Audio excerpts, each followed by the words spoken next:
코칭 바이블 2장 좋은 코칭이란 무엇인가? 구조를 파악하는 능력은 고도의 전문성을 가진 사람의 재능이자 습성입니다. 구조들은 때로는 쉽게, 때로는 아주 서서히 변화합니다.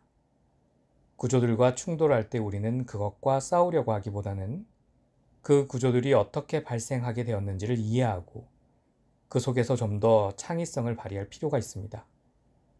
빠르게 변하는 구조이든 천천히 변하는 구조이든 일단 작용하는 구조가 인식되면 그 구조는 현재의 사실이 됩니다. 우리가 진실에 충실할수록 더 큰 창의력이 발현될 것입니다. 현재 사실이 있는 그대로 보이기 때문입니다. 창의력이라는 면에서 볼 때 비전이 그러하듯 진실성은 창의력을 일으키는 원동력이 됩니다. 피터 생케 제5 경영중. 좋은 코칭을 위한 다각적 코칭 모델. 뛰어난 코칭에는 어떤 특징이 있을까요? 경험적으로 볼 때 훌륭한 코칭의 기본은 목표를 적절히 잡는 데 있는 것 같습니다. 각 분야의 숙련된 코치들은 이를 자연스럽게 터득합니다. 고객의 커뮤니케이션 형태를 동시에 다방면으로 탐색하기 때문이죠. 그러나 코칭에서 이루어지는 대화는 아주 복잡하기 때문에 아무리 경험 많은 코치라고 할지라도 갈피를 못 잡을 때가 있습니다. 코치나 고객으로서 여러분은 어떻게 진짜 문제를 다룰 수 있을까요? 어떻게 최소한의 노력으로 최대한의 효과를 가져오도록 정확히 개입할 수 있을까요?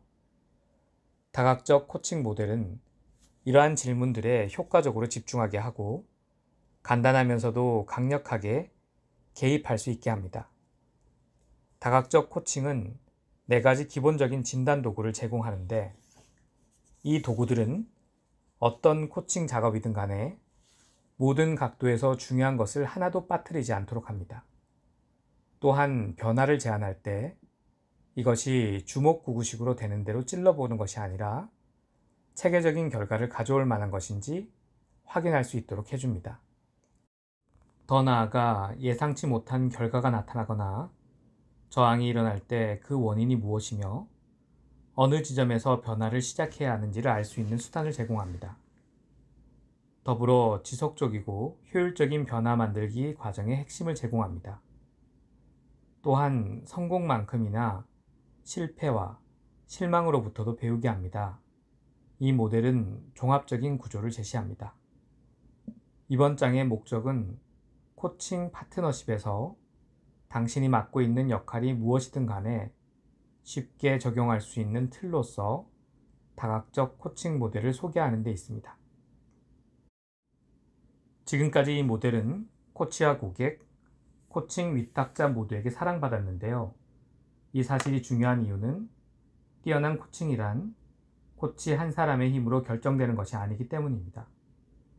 위탁자에게 이 모델은 조직이나 개인에게 무엇이 필요한지를 알아내고 그들에게 적당한 코치를 찾아주며 코칭에 대해 적절히 설명하는 데 도움을 줍니다. 코치에게 이 모델은 코치와 고객의 에너지를 핵심 문제들에 집중하게 하고 변화를 위한 최고의 수단을 찾아내는 데 도움이 됩니다. 고객은 자신과 코치가 하는 작업이 어떻게 자신의 능력을 신장시키는지 이해하게 되어 빨리 배울 수 있습니다. 더 중요한 점은 이 모델이 고객으로 하여금 배운 것을 스스로 유용한 도구로 만들어 현재와 미래에도 사용할 수 있게 한다는 것입니다. 습득한 코칭적 접근법을 예당초 코칭이 필요했던 문제 상황 이외의 다른 상황에도 사용하는 데 관심이 있다면 이는 큰 도움이 될 것입니다. 이상적 코칭은 포괄적이면서도 집중적이며 개인에 맞게 변형할 수 있습니다. 그리고 많은 일을 검토하고 할 수 있게 합니다. 좋은 위탁자들은 아주 자연스럽게 딱 맞는 코치를 선택합니다. 그리고 좋은 코치는 마치 본능적으로 일합니다. 훈련과 연습을 통해 그들은 일하는데 한결같은 모습을 보이죠. 좋은 고객은 빨리 배우는 성실한 학습자입니다. 이런 표현들 이면에는 그 말이 의미하는 것 이상이 담겨 있습니다. 즉, 본능적이다, 자연스럽다, 한결같다 등의 수식어로 표현되기까지는 수많은 관찰과 판단, 조사가 뒤따르는 수많은 고찰과 결정의 순간이 있었습니다. 능숙한 위탁자들도 처음으로 코치를 구한 적이 있고 모든 코치도 한때는 신참이었던 시절이 있습니다. 고객들도 모두 풋내기 시절을 거치기 마련입니다. 어떤 입장에 있든 효율적이고 편안해지고 우수해지기 위해서는 학습이 필요합니다. 다각적 코칭 모델의 4가지 도구를 간략하게 살펴보면 다음과 같습니다. 첫째는 신경 논리적 단계, 여러 측면에서 다각도로 분석하기입니다. 사람들이 경험한 일을 말할 때 그 일의 여러 측면을 구분해 이야기하는 것은 당연합니다. 한 고객이 예전 기억을 떠올리며 이런 얘기를 한 적이 있습니다. 어떤 면에서는 저희 집에서 일어난 화재는 재앙이었습니다. 하지만 다른 면에서는 그 사건이 지금의 저를 만든 계기가 되었죠. 저는 그 일 때문에 다른 곳으로 이사를 했고 새로운 출발을 할 수밖에 없었습니다. 거기서 저는 제 사업을 시작했고 한 번도 뒤돌아보지 않았습니다. 고객은 똑같은 사건을 재앙으로도 또 삶을 완전히 바꿔놓은 기회로도 생각할 수 있다는 것을 깨달은 것입니다. 한 사건이 자신이 누구인지 그리고 삶에서 바라는 것이 무엇인지에 대한 생각을 뒤흔들어 놓았습니다. 그렇게 그 사건은 그의 인생에서 전혀 다른 측면에 영향을 미친 것입니다. 두 번째는 개선적 접근과 창의적 접근, 리모델링을 할지 허물고 새로 지을지 결정하기입니다. 당신은 문제를 개선하려 하는가 혹은 새로운 가능성을 만들려고 하는가 아니면 둘 다인가에 대한 내용이죠. 문제를 해결한다는 것은 곧 상황을 개선하는 방향으로 나아가는 것입니다. 새로운 대안이나 관점을 만드는 것은 이와 반대적으로 창의적인 쪽에 더 가깝습니다. 양쪽 모두 코칭에서 유용하게 쓸 수 있는 방법이며 정해진 시간 동안 어느 쪽 방법을 사용할지 잘 결정할 필요가 있습니다.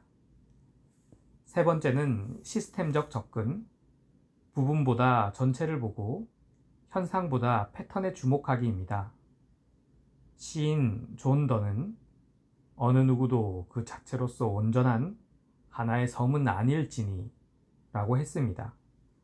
이는 모든 인간은 서로의 행동에 반응하는 사람들의 네트워크에 속한다는 뜻일 것입니다. 모든 집단이나 조직, 문화, 국가는 서로 연결되어 영향을 주고받습니다. 모든 생각은 행동과 정신에 영향을 미치죠. 이들 각각은 그 자체로 하나의 시스템을 구축할 수도 있고 다른 시스템과 연결되어 서로 영향을 주고받을 수도 있습니다.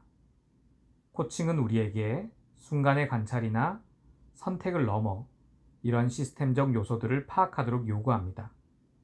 이는 성공적인 전략적 사고를 위한 근간이 되기도 합니다. 네 번째는 대인관계와 내면 심리, 어느 쪽에 초점을 맞출지 결정하기입니다. 우리 모두는 우리가 세상에서 어떻게 활동할지에 영향을 미치는 내면 세계를 가지고 있습니다.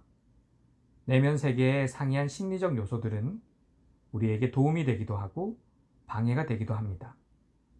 우리가 내면의 조각들이 모여 이루어진 존재라는 사실을 인식하면 우리는 다른 사람들과의 대인관계에서 엄청난 발전을 이룰 수 있습니다. 이것은 내면 심리적 영역으로서 코칭에서 최대한의 성과를 얻고 싶다면 언제 이들 각각에 초점을 두어야 하는지를 아는 것이 중요합니다.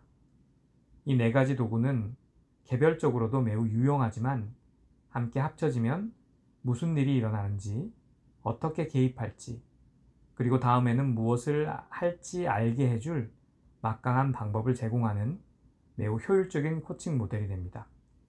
이 모델을 통해 우리는 코칭에 필요한 핵심으로 곧장 들어가는 질문을 할 수 있습니다. 그런 질문들은 다음과 같습니다. 당면한 문제는 어떤 종류인가? 생각보다 난해한가? 현 상황을 변화시키려면 어디에서 개입하는 것이 좋은가? 그 문제는 결점이나 약점을 보완하는 쪽과 가까운가?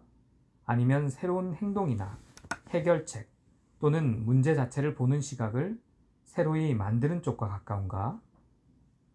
코칭의 중심이 개인이라고 해도 그들이 일하는 사적, 공적 시스템을 통해 형성되는 이슈나 문제와는 전혀 상관이 없는가?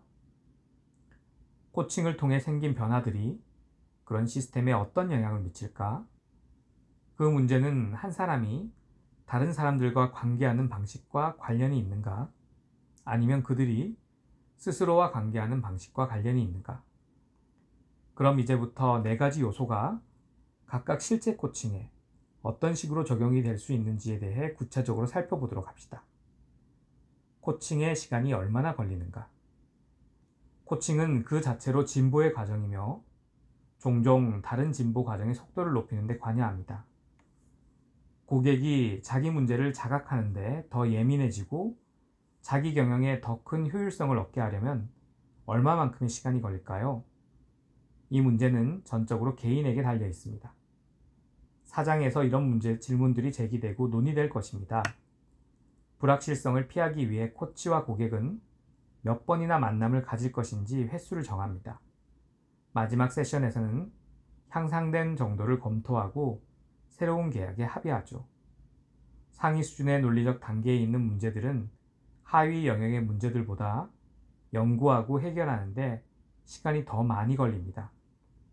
개선을 목적으로 하는 코칭이라면 고객과 위탁자, 코치가 모두 최대한 만족할 만큼 완벽하게 교정될 때까지 기다려야 할 필요는 없습니다. 시스템적 접근법에서는 시스템 구성 요소 중 진행 속도가 가장 느린 구성 요소가 시간을 결정합니다. 신경 논리적 단계. 여러 측면에서 다각도로 분석하기. 신경 논리적 단계는 사상, 사건, 관계, 조직에 관해 우리의 사고에 깔려있는 구조와 패턴을 인식하는 데 도움을 줍니다. 이에 관해 선구적인 연구를 한 사람은 로버트 딜치입니다. 우리는 하나의 대상을 경험 영역에 따라 여러 측면에서 다각도로 분석할 수 있습니다. 어떤 측면에서 분석을 시도하느냐에 따라 서로 다른 종류의 정보, 서로 다른 질문에 대한 답을 얻게 됩니다. 좀 더 분명히 이해하도록 다음 설명에서 각 영역 옆에 핵심 질문을 달아놓았습니다.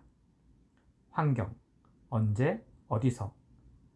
환경이라는 영역에는 어떤 사람의 배경, 외부 상황, 장소, 시간과 같은 분명한 사실과 사회적 배경 같은 불분명한 사실이 포함됩니다. 또한 생각, 느낌, 신체적 상태를 통해 만들어진 개인의 내부 환경도 포함되죠. 행동, 무엇을. 행동은 어떤 사람이 하는 것 혹은 하지 않는 것입니다. 행동 단계에는 의식적, 무의식적 단계에서 일어나는 의도적인 행동과 우연한 행동 모두가 포함됩니다.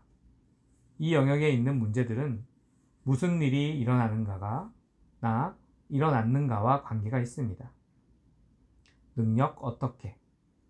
능력은 살아가는 방법과 요령에 관한 것입니다. 삶을 가능하게 하는 지식, 기술, 절차 등이 해당됩니다. 똑같은 일도 능력 있는 사람은 쉽게 하는 반면 능력이 부족한 사람은 힘들게 합니다.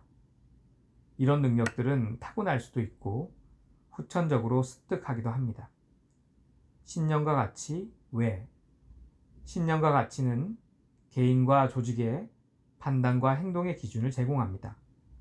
신념과 가치는 우리에게 어떤 일이 왜 가능한지 또 왜 불가능한지에 대한 이론적 근거와 이해를 형성합니다. 정체성, 누가? 정체성은 자아감과 관련이 있습니다. 이것은 개인적 정체성일 수도 있고 기업의 정체성일 수도 있습니다. 어느 경우든 그것은 우리는 누구인가에 관한 것입니다. 심리적으로 이는 가장 중요하게 느끼는 부분이며 그런 만큼 쉽게 침범할 수가 없습니다. 정체성의 영역에서 비판을 받는다고 느끼면 사람들은 아주 강하게 저항합니다. 초정체성, 누구를 위해 무엇을 위해? 초정체성의 단계는 뭔가 더 큰 목표와 관련된 문제가 제기되고 더 큰 그림이나 더 큰 시스템과 관련됩니다. 개별적 존재로서 우리에게는 종종 정신세계를 뜻하기도 합니다. 이는 사명에 관한 문제로 연결됩니다. 사명과 비전의 차원은 집단과 조직에도 적용될 수 있습니다. 누구를 위해 혹은 무엇을 위해 우리는 더 큰 비전을 갖는가 하는 문제는 우리 삶에 의미를 부여하기 때문에 특정 종교 집단처럼 지나치게 감정적이거나 과도하게 옹호될 수 있습니다. 하나의 대상을 이렇듯 여러 측면에서 다각도로 분석할 때 우리는 다음 문제들에 관한 이해를 얻을 수 있습니다. 어떤 종류의 정보를 처리하고 있는가? 문제가 어디에서 기인하는가? 어떤 측면에서 문제가 경험되거나 표출되는가? 문제가 표출되는 영역이 하나가 아닐 수도 있습니다. 정말로 심각한 문제는 무엇인가? 상호작용이나 개입의 적당한 영역은 어디인가? 다른 사람의 생각이나 자신의 생각을 다룰 때 언제, 어디서, 무엇을, 어떻게, 왜 등의 핵심 질문에 유념한다면 문제가 어떤 영역과 관련되는지 식별할 수 있습니다. 그러면 어디서 문제가 기인하는지 추측만 하는 것이 아니라 정말로 어디서 그 문제가 발생하는지를 알 수 있습니다. 이런 분석을 통해 문제 행동은 흔히 사람들의 믿음에서 기인한다는 것을 알 수 있습니다. 또한 이 핵심 질문들을 염두에 두면 상황을 변화시킬 수 있는 지점이 어디인지도 알아낼 수 있습니다. 사람들은 신념이나 정체성 영역을 침해받지 않는다는 것만 확실하면 훨씬 더 쉽게 행동을 바꿉니다. 이렇듯 문제를 여러 측면으로 나누어 분석할 경우 이에 더해 더 큰 효과를 가져다 줄 수 있는 것이 무엇인지 정확하게 판단하도록 해줍니다. 예를 들어 정수기나 커피 기계를 사무실에 놓으면 환경, 사람들이 모이기 쉽고 행동, 그것이 그 부서나 팀에 대한 소속감을 일으키거나 유지시키는데 정체성, 도움을 줍니다. 말투나 문장에서 무엇이 강조되느냐에 따라 어떤 측면이 중요한지 판가름 나기도 합니다. 누군가는 난 영화는 보고 싶지 않아요 라고 말한다면 그들이 뭔가 하고 싶긴 하다는 것을 논리적으로 추론하고 행동적 측면으로 다시 접근하게 만듭니다. 그러나 누군가는 난 영화 보고 싶지 않아요 라고 말한다면 표면적으로는 같은 문장일 수 있지만 다른 의미의 말이 됩니다. 누군가 다른 사람은 영화를 보고 싶을지 몰라도 자기는 아니라는 뜻이기 때문입니다. 따라서 이 말은 정체성 영역과 더 관련이 있습니다. 좀 더 예를 들어보자면 가령 자기 자신이나 다른 사람들이 사소한 상황에 과도하게 감정적으로 반응할 때는 신념이나 정체성 영역에 뭔가 문제가 있는 것입니다. 그리고 비판은 환경이나 행동 영역 또는 능력 영역에서 지적될 때 가장 쉽게 받아들여지고 정체성 영역에서 지적될 때 가장 저항이 큽니다. 정체성이 공격받으면 스스로를 보호해야 한다고 느껴 방어 기제가 작동하기 때문입니다. 칭찬은 더 수준 높은 영역에서 제시될 때 가장 효과적입니다. 칭찬을 우리 존재의 일부로 받아들이게 되기 때문입니다. 삶이나 조직의 변화를 원할 때 어떤 영역에서 변화를 시도할지 그것이 적당한 영역인지 고려하는 것도 중요합니다. 조직은 개인의 마음을 사로잡을 필요가 있습니다. 신념과 정체성 영역에 좀 더 힘쓸 필요가 있다는 뜻입니다. 그러나 실제로는 행동 영역에서 빠른 해결책을 찾는 경향이 있습니다. 코칭에서 실제로는 문제가 다른 영역에 속하는 것은 아닙니까? 조치를 취할 가장 적당한 영역은 어디입니까? 때로 한 영역의 변화가 다른 영역들의 연쇄적인 변화를 일으키기도 합니다. 앞에서 예로 든 커피 기계를 설치한 경우처럼 말입니다. 이런 단순한 환경적 변화가 사람들로 하여금 모여서 담소를 나누게 하고 그로 인해 사람들이 네트워크를 구축하고 팀의 소속감을 느끼게 할 수 있습니다. 반대로 상위 단계의 변화가 하위 단계의 변화를 일으키기도 합니다. 우리가 코치한 한 청소년은 자기 자신에 대해 더 큰 가치감과 독립심을 갖게 되면서 행동이 개선되었습니다. 개선적 접근과 창의적 접근, 리모델링을 할지 허물고 새로 지을지 결정하기. 코치들은 종종 부적절하거나 부족하거나 틀리다고 생각되는 것을 바로잡아 달라는 요청을 받습니다. 이런 상황에서 코칭의 동기는 본질적으로 교정에 있습니다. 상황을 바로잡고 자신들을 구조하고 고쳐달라는 것입니다. 코칭을 좀 더 넓은 의미에서 한번 생각해 보기 바랍니다. 잘못을 고치는 데만 집중하지 않는 과정으로 말입니다. 코칭의 이익을 최대한 끌어내기 위해 한쪽 끝에는 개선적 코칭, 다른 한쪽 끝에는 창의적 코칭이 있는 스펙트럼을 가정해 봅시다. 이 말은 무슨 뜻이며 이런 식으로 코칭에 접근하면 코칭을 위탁하거나 몸소 참여할 때 어떤 차이가 있다는 말일까요? 코칭에서 좋은 경험을 한 사람들은 코칭이 기대 이상으로 진행되었다고 말합니다. 코칭이 아주 새롭고 획기적인 해답을 찾아내도록 도와주었고 문제의 근원이었던 사고방식 자체를 변화시켰다는 것입니다. 정체성 영역의 변화를 가져온 것입니다. 이런 일은 위탁자가 문제의 개선을 원할 때에도 일어날 수 있습니다. 좀 더 면밀히 살펴보면 그 과정에서 단순히 문제를 고치는 것 이상의 일이 일어났음을 알게 됩니다. 뭔가 새로운 생각을 갖게 하고 창의성을 자극했으며 다양한 선택 요소를 발생시켰음을 말입니다. 상자 밖의 사고를 할 수 있다면 틀린 것을 바로잡거나 모자란 것을 보충하거나 뒤떨어진 것을 따라잡는 것 훨씬 이상의 일을 할 수 있습니다. 새로운 경로와 영역을 발견하고 새로운 관점을 얻으며 때로는 더 나은 목표를 찾게 되기도 합니다. 일과 교육, 일상생활에서 우리 사고의 상당 부분은 문제 해결에 집중되어 있습니다. 모든 문제는 늘 그 안에 해결책을 갖고 있습니다. 판매 실적이 저조하면 향상되어야 하고 비생산적인 노동자는 더 생산적이 될 필요가 있습니다. 껄끄러운 관계는 원만해져야 합니다. 그러나 아인슈타인이 말했듯 어떤 문제도 그 문제를 발생시킨 것과 똑같은 생각으로는 해결할 수 없습니다. 새로운 용어, 신선한 접근법, 다른 사고방식이 필요합니다.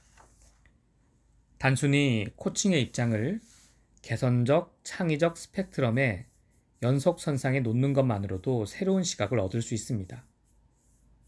도대체 이 문제가 얼마나 개선적인 쪽에 있는가 또는 얼마나 창의적인 쪽에 있는가를 물음으로써 전적으로 개선적이거나 전적으로 창의적인 쪽으로 쏠려 있는 문제는 없다는 것을 인정하는 것입니다.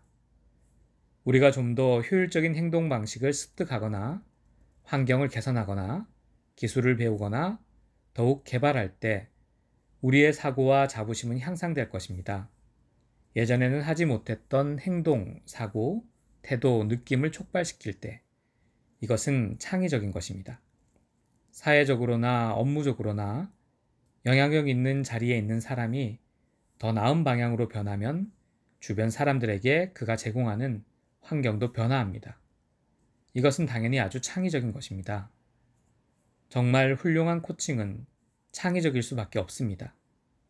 코치는 늘 상호작용하는 그들 나름의 접근법을 통해 반성과 탐구, 자기 성찰적 습관의 모델을 만들기 때문입니다. 반성. 반성을 할 때 우리는 현재 처한 상황에서 한 발짝 물러서 있는 시간을 가집니다. 우리는 경험을 바꾸고 완전히 새로운 시각을 얻습니다. 이것이 우리에게 도움이 되지 않는 어리석은 습관적 반응들을 없앱니다. 탐구. 깊은 생각이나 탐구를 필요로 하는 질문, 즉 코치가 그 중요성은 알지만 답은 모르는 질문에 대답해야 할 때는 예전에 통했던 해답이나 상투적인 답변을 반복하기 어렵습니다. 좋은 질문은 더 깊은 탐구와 새로운 방향으로 인도합니다. 자기 성찰. 자기 성찰적 태도가 생기면 우리는 자신을 바라보는 새로운 방법을 개발하게 됩니다. 그러면 우리 안에서 무슨 일이 일어나고 있는지 알듯한 느낌을 받기 시작합니다. 이는 자신에 대한 통제력이 강화된다는 뜻입니다. 또한 자신의 직감에 훨씬 쉽게 더 자주 접근할 수 있게 됩니다. 이미 반성과 탐구, 그리고 자기 성찰을 잘 해온 고객들도 코칭으로 그 범위와 효율성의 증진을 얻게 됩니다. 코칭을 통해 고객의 문제와 좀 더 발전하고자 하는 고객의 요구를 해결한다면 상황 개선의 목적은 충족될 것입니다. 그러나 당사자가 이 개선 작업이 더 큰 의미를 가질 수 있음을 인식하고 그 의미가 무엇인지 탐구해 볼 시간을 갖는다면 훨씬 큰 혜택을 얻을 수 있습니다. 개선적이니 창의적이지 않은 딱지는 코칭 과정과 코칭이 전달할 수 있는 가치에 커다란 영향을 미칠 수 있는 사고방식을 가리킵니다. 위탁자들은 리모델링 하는 것에 만족하는 마음 자세를 가지고 있는 경우가 많습니다. 코치나 고객도 그런 경우가 있습니다. 이는 그들이 할 수 있는 것과 그들이 얻을 수 있는 것을 한정짓는 결과를 낳습니다. 그 반대도 있습니다. 어떤 위탁자들은 최고의 코치들을 고르는 재주를 타고난 것처럼 큰 효과를 얻어갑니다. 마찬가지로 어떤 코치는 결과를 쉽게 얻고 어떤 고객은 코칭에서 쉽게 많은 것을 얻어갑니다. 그러나 이런 일은 거저 이루어지지 않습니다. 어떤 사고방식을 가지고 있느냐, 신념에 따라서 코칭의 결과가 결정되는 것이죠. 우리가 믿는 것과 가치를 두는 것은 우리가 개발하기로 한 기술과 그것들을 연습하는 방식, 능력에 영향을 미칩니다. 이런 기술들은 다시 우리 행동 방식, 행동에 영향을 미칩니다. 그리고 우리의 행동은 자아, 정체성에 영향을 미칩니다. 시스템적 접근, 부분보다 전체를 보고 현상보다 패턴에 주목하기. 부분에 집중하기보다는 전체를 넓은 시야로 조감하고 현상 자체에 몰입하기보다는 패턴을 찾아내는 데 초점을 맞추는 것은 좋은 코칭의 필수 요건입니다. 이것을 시스템적 접근법이라고 합니다. 예를 들어 힘들게 장시간 일하는 것은 많은 사람과 조직에 뿌리 깊게 박힌 습관입니다. 언뜻 보면 생산적으로 보이지만 사실은 부정적인 결과를 양산할 때가 더 많은 가치입니다. 잠시의 휴식 시간도 없는 사무실, 몇 시간 동안 꼼짝 않고 계속되는 컴퓨터 작업, 끊임없는 미팅으로 꽉 찬 나날은 인간의 활동과 휴식의 자연스러운 생체 주기, 움직이고 스트레칭을 해야 하는 신체, 심지어 규칙적인 영양 섭취의 필요성조차도 전혀 고려하지 않고 있습니다. 한 시스템은 부분의 총합 이상입니다. 그리고 우리는 이 불명확한 실체를 확실히 고려해야 합니다. 인간은 세포와 그 세포가 구성하는 신체기관 총합 이상의 존재입니다. 한 조직은 고용인들과 물리적 장비를 합해 놓은 것 이상입니다. 개인과 조직, 가족과 문화에는 모두 그들만의 뚜렷한 특징과 관습이 있는데요. 그 일부는 특정 성분을 초월하는 의미를 가집니다. 물은 수소와 산소 원자로 이루어져 있지만 물의 습한 성질은 수소 원자나 산소 원자의 성질이 아니라 두 가지가 결합됨으로써 새로 발생한 것입니다. 한 개인의 친절함, 한 팀의 응집성, 한 조직의 강한 추진력도 마찬가지로 모두 새로 생겨난 성질입니다. 따라서 서로 다른 부분들의 결합을 통해서 새로 생겨나는 성질들을 인식하고 고려하는 코칭 파트너십은 당연히 훨씬 더 좋은 결과를 이끌어냅니다. 부분보다 전체를, 현상보다 패턴에 주목할 때 특히 염두에 두어야 할 것이 피드백 개념입니다. 일상적으로 피드백이란 말은 비평이나 평가라는 뜻으로 쓰이며 부정적으로 간주되는 경향이 있습니다. 그러나 이 책에서는 이 말이 아주 다르게 사용됩니다. 어떤 사람이 행동을 하면 그것은 결과를 만들어내죠. 그 결과는 그가 한 행동에 대한 피드백입니다. 이러한 피드백은 코치에게나 고객에게 효과적인 코칭의 필수적인 도구가 됩니다. 행동의 결과를 피드백으로 간주할 때 중요하게 여길 점은 그 피드백이 단지 사실적 정보일 뿐 성공이나 실패가 아니라는 점입니다. 실패는 파괴적이고 성공은 맹목적입니다. 따라서 둘 다 불가항력이죠. 하지만 피드백은 다릅니다. 피드백은 어떤 사람의 사고와 행동의 결과로서 일어나는 것으로 그 가치는 중립적이기 때문입니다. 그리고 우리가 주의를 기울이기만 하면 많은 정보를 전달하기 때문에 그 효용 가치가 크다고 할 수 있습니다. 전체와 패턴을 중시하는 사고에서 피드백은 절대 특정 내용을 지칭하는 말이 아니라 가치 중립적인 용어이며 끊임없이 움직이고 있는 구조에 대한 묘사입니다. 피드백 고리, 피드백 루프라는 용어가 있는 것도 이 때문입니다. 피드백은 같은 것이 더 많이 일어나는 보강 피드백과 다른 것이 일어나는 균형 피드백으로 구분합니다. 피드백의 예로 경제적으로 큰 어려움을 겪고 있던 한 고객의 사례를 소개하겠습니다. 그의 행동은 보강 피드백이 꼬리에 꼬리를 물고 있는 형국이었습니다. 그는 매달 신용카드를 한도까지 쓰고 새 카드로 돌려막기를 했습니다. 당신도 예상할 수 있겠지만 이런 방식이 계속 이어질 수는 없습니다. 바로 그 지점에 균형 피드백 고리가 끼어들었습니다. 그의 경우 강제 집행관이 현관문을 열고 들어와 더 이상 신용거래를 하지 못하도록 금지시켰죠. 시스템적 접근법은 상자 밖으로 나와 피드백이 그저 선형적 과정이 아님을 생각해 볼 기회를 제공합니다. 인간은 어떻게 상호작용하는지에 주의를 기울여 본 적이 있는 사람이라면 누구나 사람들이 상호작용하고 서로에게 영향을 미치는 방식이 강한 순환성이 있다는 것을 알 것입니다. 피드백 고리 도식을 이용하면 각 요소가 서로에게 어떻게 영향을 미치는지 표시할 수 있습니다. 사람들은 변화하고자 할 때 그들의 행동으로 결과를 얻는데 걸릴 시간은 고려하지 못하는 경우가 많습니다. 너무 빨리 눈에 보이는 결과가 나오리라 기대하면 실망하게 될 수도 있습니다. 그러면 결과가 나오기도 전에 더 강도 높은 노력이 필요하다고 느낄지도 모릅니다. 큰 배를 조종하는 경우를 상상해 보십시오. 핸들이나 키를 조금 돌렸는데 아무 변화가 없는 것 같아 곧바로 조금만 더 돌리면 어떻게 될까요? 그 잠시를 기다리지 못해 가려고 한 방향에서 돌이킬 수 없을 만큼 많이 틀어지게 될지도 모릅니다. 호텔에서 처음 본 샤워기를 가지고 씨름을 해본 사람이라면 이 말이 무슨 뜻인지 알 것입니다.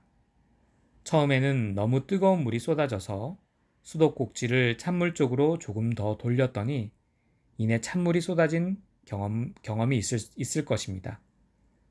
어느 경우든 피드백이 좀 늦었을 뿐이라는 것을 알 수 있습니다. 실제로는 분명히 작동한 아주 미세한 변화를 가늠하는 법을 몰랐을 뿐입니다. 좋은 코칭에는 코치와 고객, 위탁자가 서로 합의한 과정에 확인의 시간도 포함되어 있기 때문에 누구나 그들이 어디까지 왔는지, 어떤 상태인지 알 수 있습니다. 부분보다 전체를 보고 현상보다 패턴에 주목할 때 비로소 이런 것들을 더 큰 맥락으로 가져가 시스템을 이루는 요소들이 어떻게 상호작용하는지를 깊이 이해하게 합니다. 대인관계와 내면 심리, 어느 쪽에 초점을 맞출지 결정하기. 코칭 위탁자가 아무리 빈틈이 없어도 고객이 아무리 성실해도 코치가 아무리 유능해도 문제를 정확히 파악하고 초점을 맞춰야지만 코칭의 효과를 볼 수 있습니다. 예를 들어 파트너십 내부의 문제가 상대방의 문제이거나 내 문제라고 가정하기는 쉬울 수 있습니다. 팀의 문제는 리더십이나 동기부여 혹은 원활한 의사소통의 문제로 보일 수 있습니다. 그러나 이런 표지들을 보고 코칭의 초점을 단순히 인간관계적인 면에 두어야 한다는 신호로 받아들인다면 한 가지 결정적인 가능성을 놓칠 수 있습니다. 즉, 고객과 타인들 사이에 어떤 문제가 있는가 보다는 고객의 내부에 뭔가 문제가 있지 않은지에 초점을 두는 것이 더 나을 수도 있다는 점입니다. 우리가 경험하는 현실은 우리 주변에서만큼이나 우리 내부에서도 일어납니다. 우리는 자신과 대화를 나눕니다. 습관을 반복하며 옛 경험을 되살리고 옛 교훈을 적용하며 학습된 기대에 지배를 받습니다. 가끔 이런 것이 도움이 될 때도 있지만 대개는 다른 사람이 우리가 짜놓은 대본에 따라 연기하도록 만들고 그들이 우리의 대사를 말하는 것을 듣느라 바쁘다는 뜻입니다. 심지어 우리는 다른 사람들을 우리 과거의 주요 인물로 캐스팅하기도 하고 몇 가지 유사성을 토대로 그들에게 부적절한 의상을 입히기도 합니다. 이런 일은 일반적으로 일어납니다. 따라서 자기 관리를 위해 지속적으로 우리 내면에 좋은 영향을 줄 사람들을 주변에 둔과 동시에 우리 자신과 생산적인 대화를 나누는 법을 배워야 합니다. 좋은 코칭이라면 이 점이 고려되어야 합니다. 때로는 처음부터 고객 내면에서 진행되고 있는 일에 초점을 맞춰야 할 필요성이 분명하게 나타나기도 합니다. 또 어떤 때는 고객의 민감함과 코치의 경험으로 문제의 핵심이 고객의 대인관계 방식에 있다기보다는 고객의 내부에 놓여 있다는 것을 알기도 합니다. 고객의 내면적인 문제가 얼마나 중요한지 알고 시작한다면 작은 암시도 곧 알아채고 빠르게 대응하게 됩니다.